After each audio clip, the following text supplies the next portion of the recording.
శ్రీ క్రోధినామ సంవత్సర కర్కాటక రాశి ఫలితాలు. కర్కాటక రాశి పునర్వసు 4వ పాదం, పుష్యమి ఆశ్లేష. ఆదాయం 14, వ్యయం 2, రాజపూజ్యం 6, అవమానం 6.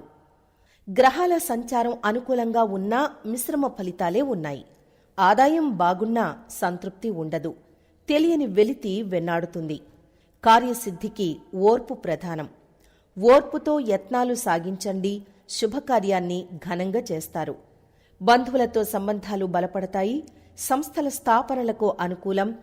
స్థిరాస్తి కొనుగోలు దిశగా యత్నాలు సాగిస్తారు. మధ్యవర్తులతో జాగ్రత్త. సంతానానికి ఉన్నత విద్యావకాశం లభిస్తుంది. తరచూ ఆరోగ్యం మందగిస్తుంది. వైద్య పరీక్షలు చేయించుకోవడంలో అలక్ష్యం తగదు. దంపతుల మధ్య చీటికి మాటికి కలహాలు. తరచూ శుభకార్యాల్లో పాల్గొంటారు. మీ సిఫార్సుతో ఒకరికి సదవకాశం లభిస్తుంది. వృత్తి ఉద్యోగ బాధ్యతలను సమర్థవంతంగా నిర్వహిస్తారు. ప్రముఖులతో పరిచయాలు బలపడతాయి. ఆశించిన పదవులు దక్కవు.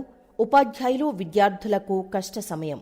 నిరుద్యోగులకు ఉద్యోగ యోగం. నూతన వ్యాపారాలకు పరిస్థితి అనుకూలం. ఉమ్మడి వ్యాపారాలు కలిసి వస్తాయి.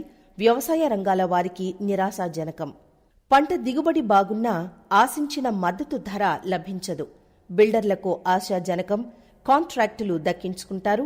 విదేశాల సందర్శనకు పాస్పోర్ట్, వీసాలు మంజూరవుతాయి. ధార్మికత పట్ల ఆసక్తి పెంపొందుతుంది. ఆలయాలకు విరాళాలు అందిస్తారు. పుణ్యక్షేత్రాల సందర్శనలు ఉల్లాసాన్నిస్తాయి. శివారాధన, హనుమాన్ చాలీసా పారాయణం ఈ రాశి వారికి శుభదాయకం.